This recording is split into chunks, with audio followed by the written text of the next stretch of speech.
The college basketball season is behind us, but the WNBA season is right in front of us. The draft 1 week ago today, and we have things we have to talk about. We're going to break it all down today, right here on Locked On Women's Basketball.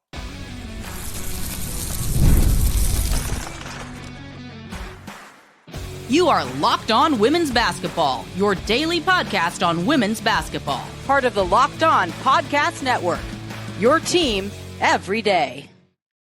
Happy Monday, friends. It is April 21st, 2025. Spring is here. It's baseball and softball season in the college ranks, and it is playoff time for all of you basketball and hockey fans. I am Missy Heidrick, national correspondent and college basketball analyst. Thank you for joining us here on Locked On Women's Basketball. Today's episode brought to you by FanDuel. Right now, new customers can get $250 in bonus bets when your first $5 bet wins.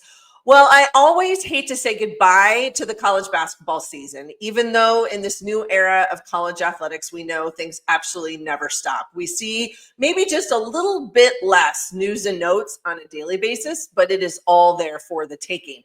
But all of those tidbits, now we get to focus on something else. And in the world of women's basketball, that directly goes to the W. The 2025 WNBA season kicks off next month. A week ago today was the draft, a night of big dreams realized and some star-studded names that were called. Here to break it down with me to talk about what stood out, where the surprises were, and what lies ahead for the newest franchise to join the league, Golden State. My friend and colleague at the Next, Matthew Walter. Good morning, Matthew. Hello. Let's go back a week because it was interesting. I had a couple of conversations with people about the draft, and we just think about the elevation of women's basketball in general, but the W, and it just continues to rise and rise. Now we've got a draft, center stage, big time for everyone to see. 3 rounds, expansion is here within the WNBA in itself. Maybe just your thoughts right off the gate. What stood out to you about draft night, and maybe where the W is in sort of how it stands in this brand that we've been talking about as it continues to grow? I think the thing that I noticed from this night, and I think this is where we're seeing basketball going in general, the game is growing, especially internationally. We saw 3 first-round picks of this year's draft who were international players, 5 total in the 3 rounds. And I think that's just a sign that the W is a more accessible game now to these international prospects than it's been in the past, right? There was a lot of talk previously. Players didn't want to come over because the summer was their break. Yeah. The international players, right? They're used to playing in those European, that European timeline that aligns more with our college season. And then they wanted to, take that summertime to rest or play with their national team. And also the pay was better. But now we're starting to see that shift of, the new CBA is going to come in and the pay will get better, and more of these players want to play in this league with the highest level talent, where more American players aren't going overseas, right? They're staying home or they're playing in Unrivaled. So I think the growth internationally, and you're seeing that a lot more rosters with international players. We'll talk about the Valkyries later, but a heavy international roster there. And that is leaning to more trying to delve into that international talent, and more of these teams trying to grab onto pieces and bits. Connecticut hired an international coach, and a lot of these franchises have people within their front offices that do international scouting. So I think the growth of the game, especially from a European, Australian, from a bigger picture level, is going to continue to find its way into the league as we continue to grow and as we get to a new CBA that allows for bigger contracts and more financial stability for these players to come over to the States. Well, and I think it's interesting because you make that statement, and I think it's a correlation to what a lot of us in the sports world have seen in the NBA for years. This transition of some of the biggest names within the men's game on the NBA side are international players, and that it became a draw and it was the understand. But yet when you think about how big some of these names are and how big basketball has always been on an international stage, we've always said for a long time, women's basketball in the States, in the US, we've had to play catch up, especially on the professional side. Now you've got the W. We see where we are. We're talking about 3 rounds worth of players. It's bigger, it's better. Everybody's watching all of these eyes. But you mentioned something I think is interesting about the CBA, because the one thing about the CBA that it does dictate is it dictates these roster numbers. And so you're looking at 13 teams this year in the league, now with the expansion team from Golden State. A minimum of 11 and a maximum of 12 is what the CBA mandates with final rosters. You and I have talked about this in the past. We're going to see, and we're going to talk about some of these big time college names that were drafted, but yet it's always so difficult because then once the season starts, some of these players are nowhere to be found just simply because there aren't roster spots. Where are these franchises in making that next step so that we look at these names we see in the draft and we're going to see them on the floor in the W? Yeah, I think if I was the union, one of the things I would try to put in the CBA, and I think honestly coaches want this, and Becky Hammond, when I covered the Aces, talked about this, having like a practice player spot, like 2 practice player spots. They get paid whatever the minimum is based off whether they're rookies or veterans, and they get to be on your roster. You practice with your team. They get the same benefits. And then, if you need 2 of them to play because you have injuries, they can slide right into your roster, almost like a G League without having a G League, right? You have these 2 extra player spots who can develop. And this is almost like a stash and develop thing, but for American players, right?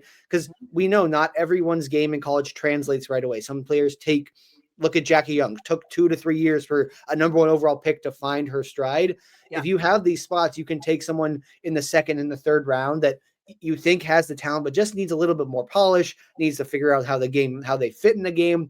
And that way, a lot of the people argue the problem is if you have a bunch of injuries, you have to sign people to 7-day contracts. You might sign them to yesterday and they play today.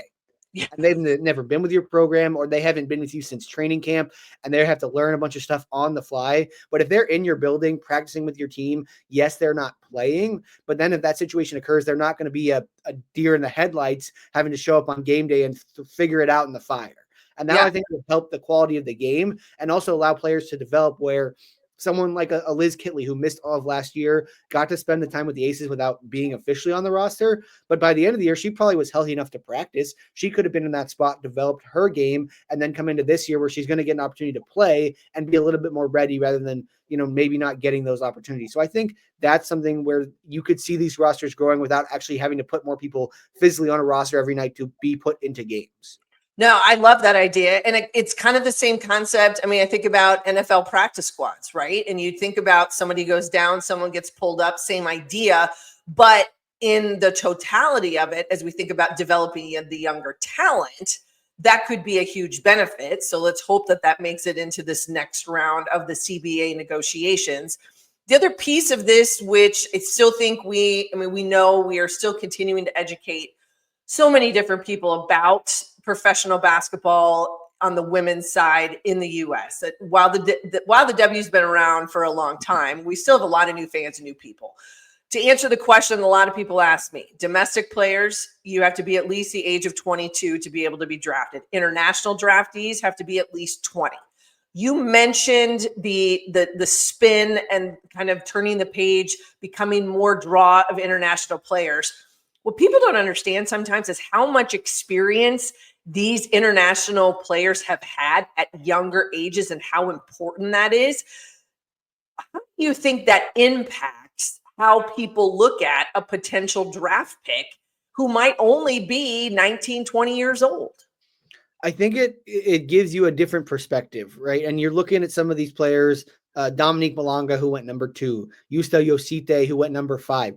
Those 2 have been playing professional basketball since they were 13, 14 years old, right, against people who currently play in the WNBA. Yosite's first game or first week, she guarded DeWanna Bonner. Like, the quality of who they're playing against at their earliest level is incredibly high. And they're getting opportunities to play with their national team. And these national teams consist of people who play in the WNBA. These national teams consist of stars, Gabby Williams, other really good players who play in the WNBA or have played against really high-level competition, and they're playing against other national teams where the games are close. Like the U.S. national team in North America goes in and dominates everybody. Like nobody in North America is close. But in Europe, all these teams are not that far apart from each other. And so the quality of the games are really high. And you see a lot of these American players will go overseas and then get citizenship from these countries because they play there for 2-3 years. Someone like Alexis Peterson, who was a star at Syracuse, is now on the German national team because she went and played in Germany for 3 or 4 years, and she's now a German citizen. And so you're seeing some of this sort of way that other players want to play at this high level, even from the U.S. going to these other countries. And I think that shows the quality of basketball, but it also shows that the level that they're getting starts from the day they step into a professional game at age 13 or 14 years old. No, I think you're absolutely right. And it comes down to really a couple of very simplistic ideas that the W has had to embrace over the last 5 to 6 years: investment and growth. And those two things go hand in hand. It's been the name of the game on the international side, but that is one thing that we have had to learn and have had to work on here domestically. Okay, when we come back, Matthew and I have got to talk winners and losers, some big night surprises from the draft before we dial in on what this new franchise in Golden State is going to be looking at. First, a message from our friends at DoorDash. NBA fans, you know what time it is. The playoff season means big performances and even bigger rewards. DoorDash is bringing the heat with slam dunk deals for Dash Pass members during the 2025 NBA playoffs. It's called They Swoosh, You Score. Anytime a player drops 50 or more in a playoff game, Dash Pass members score a free 3-piece crispy tenders combo from Wingstop the very next day. Just place an order of $20 or more. Use the code Wingstop50 at checkout, and that combo is yours. Crispy, delicious, totally free. Offer valid is noon to midnight the day after the game, and terms do apply. No one likes delivery fees like me. So if you're ever looking to get rid of those fees and you thought there's got to be a better way, we'll do it with Dash Pass. You get 0 delivery fees and exclusive perks. So here's the play. Sign up for Dash Pass to unlock this and more exclusive deals all season long.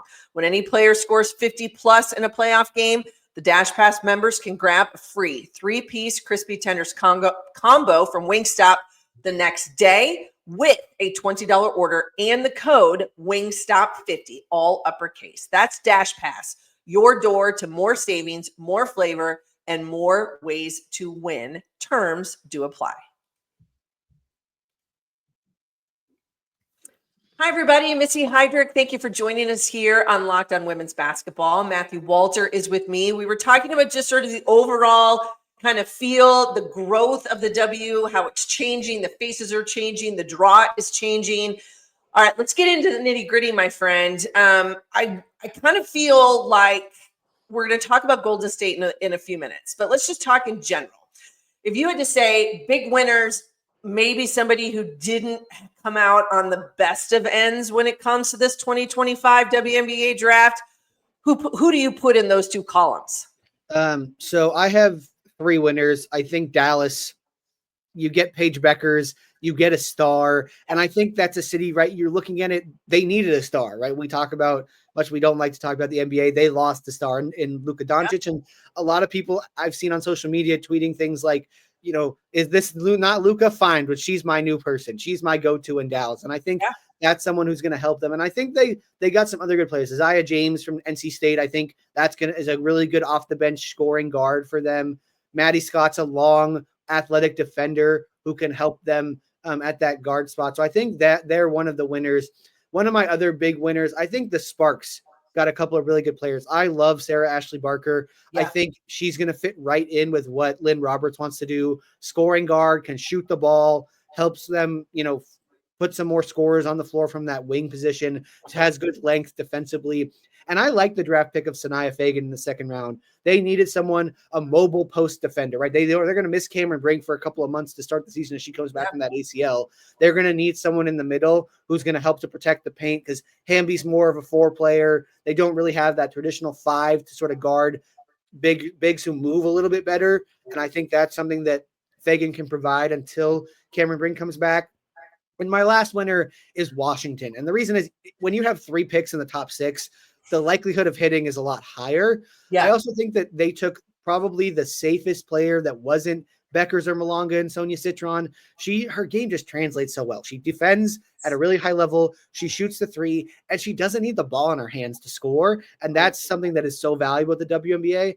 And then I think they took 2 swings on Kiki Iriafen and Georgia Amor, where like there's a big range of outcomes, but the top ceiling outcome for both of them is ginormous, right? If Kiki can expand her game a little bit, she could almost in crazy lineups play your three. She's so athletic. She handles the ball well. If she can just start to shoot it a little bit.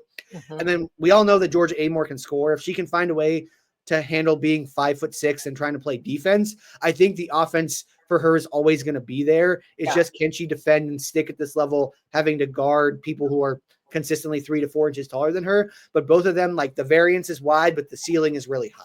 No, I would agree with you. That stood out to me. I've always been, a huge Sonia Citron fan, just in the idea, because I just feel like she's just one of the most complete players that you saw. And it was early in her college career. And you just saw that through what she did in her time at Notre Dame, managed her own sort of health issues, wasn't 100% a year ago, but still played through it. And sometimes you didn't even know any different. I had the same thoughts on Georgia Amor, just in the sense that I don't ever doubt the fact that she can score. The biggest question, which we all know, as the W has evolved in the kind of the systems that coaches like to run, is being able to manage and handle defensively that ball screen, and knowing that that action is coming in all different forms and fashions. Can a player like Georgia Amor do that?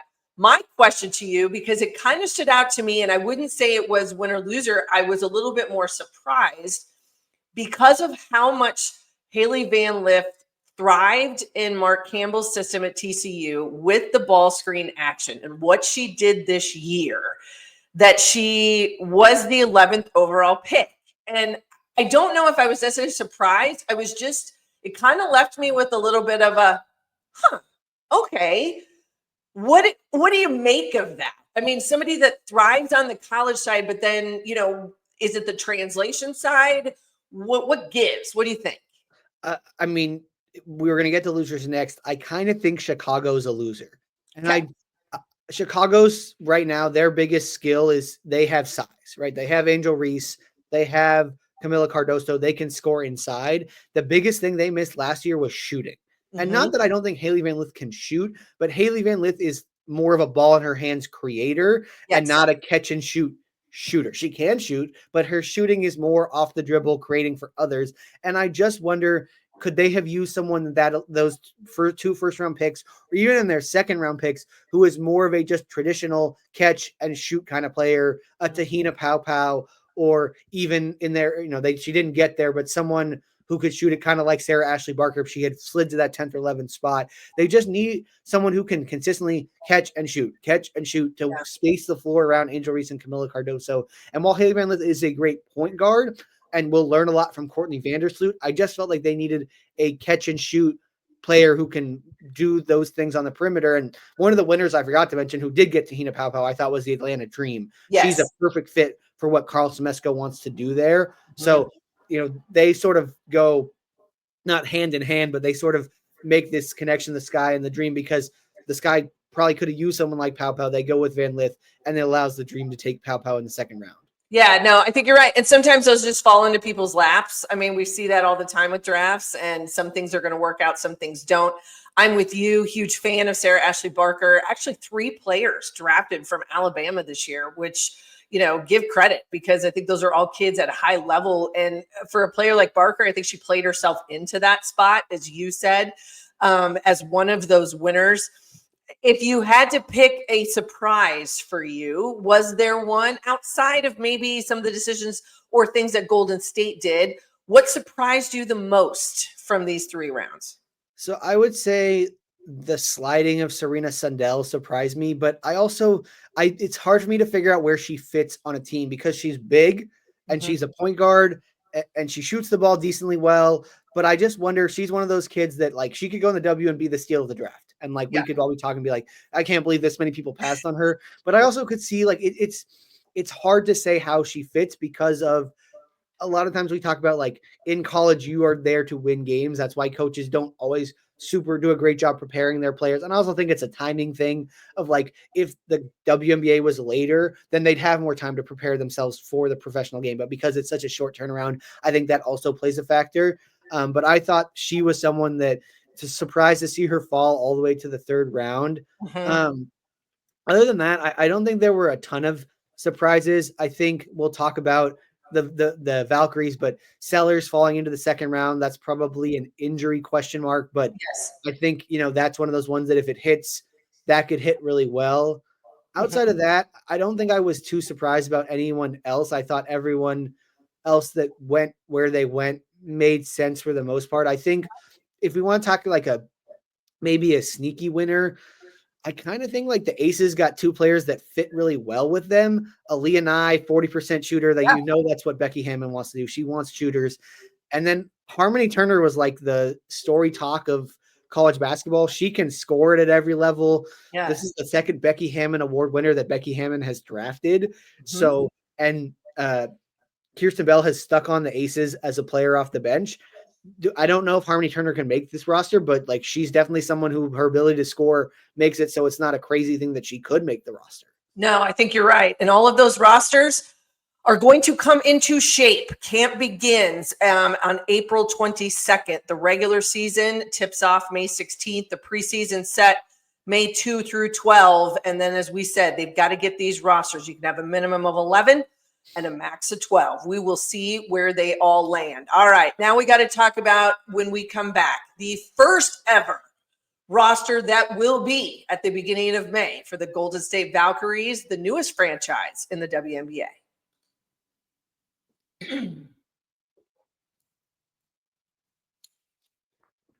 Hi, everybody. Missy Heidrick. Welcome back to Locked On Women's Basketball. Thank you for joining us today. Matthew Walter is here. We were talking about winners, losers, maybe a couple steals along the way. The bright lights, the big names, Paige Becker, she's the #1 draft. We all knew that was going to happen, as you said. She's going to be the face of this Dallas squad. But now there are going to be new faces in Golden State with a brand new franchise in the WNBA. You and I chatted, I think it was when they did the supplemental draft back in December, and different names, different people that were going to be part of that, kind of how that worked. They were looking ahead to this draft to say, all right, we know we're going to have to fill in some pieces. What's going to be available? All right, we're navigating now this first ever trek that the Valkyries are on. Your takes about what happened with the draft, and then what happens next for this new franchise. I really like the Valkyries draft. I think if you look at it, they played their hand how they wanted to play it, right? They understand who they are, that they're expanding. They've gone this international route. I think getting someone like Justa Josite with their first pick at number 5, 19 years old, has been compared to like the female Luka Doncic. And I just think she has the capability to continue to grow. Left-handed, can score at all 3 levels, great in the pick and roll, needs to improve defensively, but someone who, right, like we said about a lot of these international, 19 years old, there's a lot of room for growth and could be a star for this team in a city that's full of international people. And clearly this is a route they've tried to go on. So, that's what I think fit for them. I think their second round pick, they got to steal. I think Cheyenne Sellers is a star. When I asked Ohema Nyanen on draft night about getting her at number 17, she's like, we were stunned. Like, we were not expecting her to fall that far. I get it. She's had the knee injuries. That probably scared some people off. They don't need her to come in and be a star right away. Like, they're a building franchise. If it's sort of unsure on the health, like, take it slow, get the knees right. Because when she walked in on the day when they introduced her and Caitlin Chen, she's a solid 6'2". Like, she is tall. And her ability to play at the 1, 2, 3, even at the 4 at times, and she can probably guard a little bit into that into the post a little bit, I think is going to really help the Valkyries. And she can shoot the ball well, 40% shooter, super athletic, really good attacking the rim. I thought both those picks are really good, and 2 players who I think could have direct impact.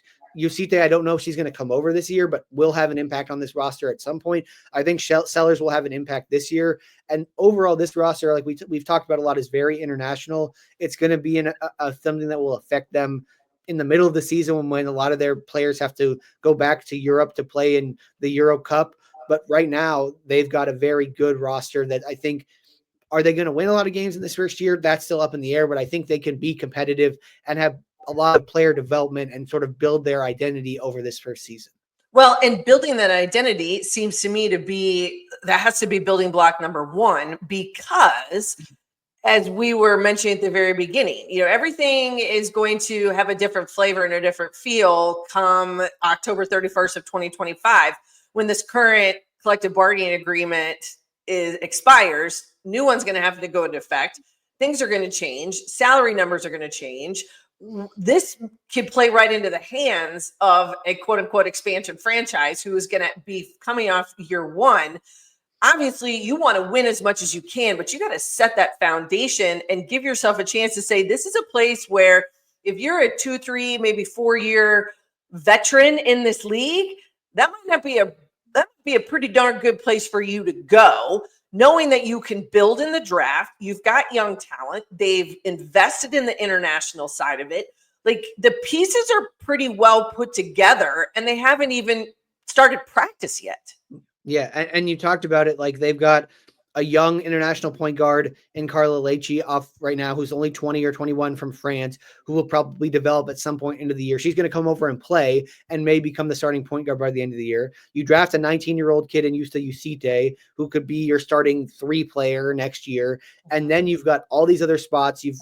You're sort of taking some swings at young players, Temi Fagbenle, Kate Martin. You're going to see what you have in some of these other veterans that have played a couple of years that are not, old, but they're getting towards their prime, and seeing what you have. And then you've got a couple of older veterans who can be the leaders of this group and can sort of take the reins when things need to be taken care of, when you get into these clutch moments and these situations that some of these young players haven't been in. But I think this year for them, it's let's try to see what the young talent looks like. Let's see which of these veterans make sense for us from a role player's perspective. Then next year we get a high draft pick. We're looking at a lot of financial wiggle room because nobody has a contract from a veteran perspective past the end of the season. And then we can go out and try to get some of these big name free agents and try to make our franchise from year number 2, having all this experience and learned what it takes to expand and be this kind of first team expanding in year number 1. Yeah, you got an opportunity for a big jump. There's no doubt about it. I want to back up, just talk a little bit about Caitlin Chen. For a lot of people out there, maybe not necessarily a huge household name. She played her first 4 years at Princeton and then as a graduate transfer and goes to UConn and is part of a national championship winning team. And I think for those that maybe didn't know who she was, they absolutely know who she is now. I think that there's parts of Caitlin Chen's game that are incredibly transferable into what we see day in and day out in the W. She was the 5th pick in the 3rd round, 30 overall. It seems kind of like a no-brainer to me that she makes this roster, or am I just completely off my rocker?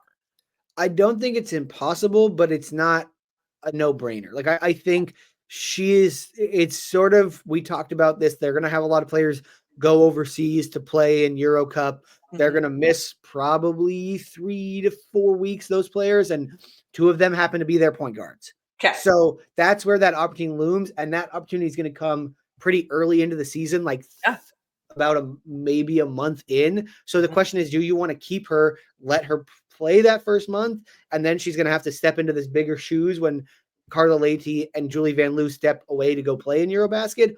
Or is it somewhere where you think we need to go more depth at some other positions? That's really to be honest with you, their biggest spot of like, this is where we're going to lose players, is at that point guard spot, because 2 of their 3 point guards are from Belgium and France. So 2 of their 4, with the other 2 being Veronica Burton and Caitlin Chen. So do you want to have a 3rd one? It's always good to have extra guards. Guards are something that are super valuable in today's world. Or do you want to put your depth at other positions? That's really up in the air. I could see her making this roster just because, again, this is a complete unknown. We don't know what they're looking for. We don't know what kind of players they're going to be trying to sort of make their identity after. We'll know as we start to build into training camp and we get through those first couple of exhibition games. But right now, if there was any kind of team for her to land on and then make an opportunity to get on the roster, there couldn't be a better one to ask for than Golden State. Yeah, no, I think you're absolutely right. And as you said, this Euro Cup, Eurobasket 2025 happens towards the mid to end of June. You'll see some players on everybody's roster who has international players that are competing, that they will depart and then they will come back. There's a window of time of when they can go and when they can come back. And that will change the look, and you'll see some different faces as soon. And there could be a lot of 7-day contracts, rollovers to 14s, and that'll just be the way of the world. But that's how this is set up, especially when you play this season in the summer. All right, my last question to you, my friend. As I said, camp starts April 27th. That is like in 6 days. So as camp begins in Golden State, what is the one thing you are looking most forward to? I would say just seeing like what kind of team are they going to be, right? There's been a lot of talk between Natalie Nakase and Ohema Nyanen on competitiveness, right? And that's, every team wants to be competitive, but like, what are we doing from an X's and O's standpoint? What kind of style of play are we going to have? Natalie Nakase comes from from Las Vegas, and Becky Hammond, who likes to play fast, shoot threes.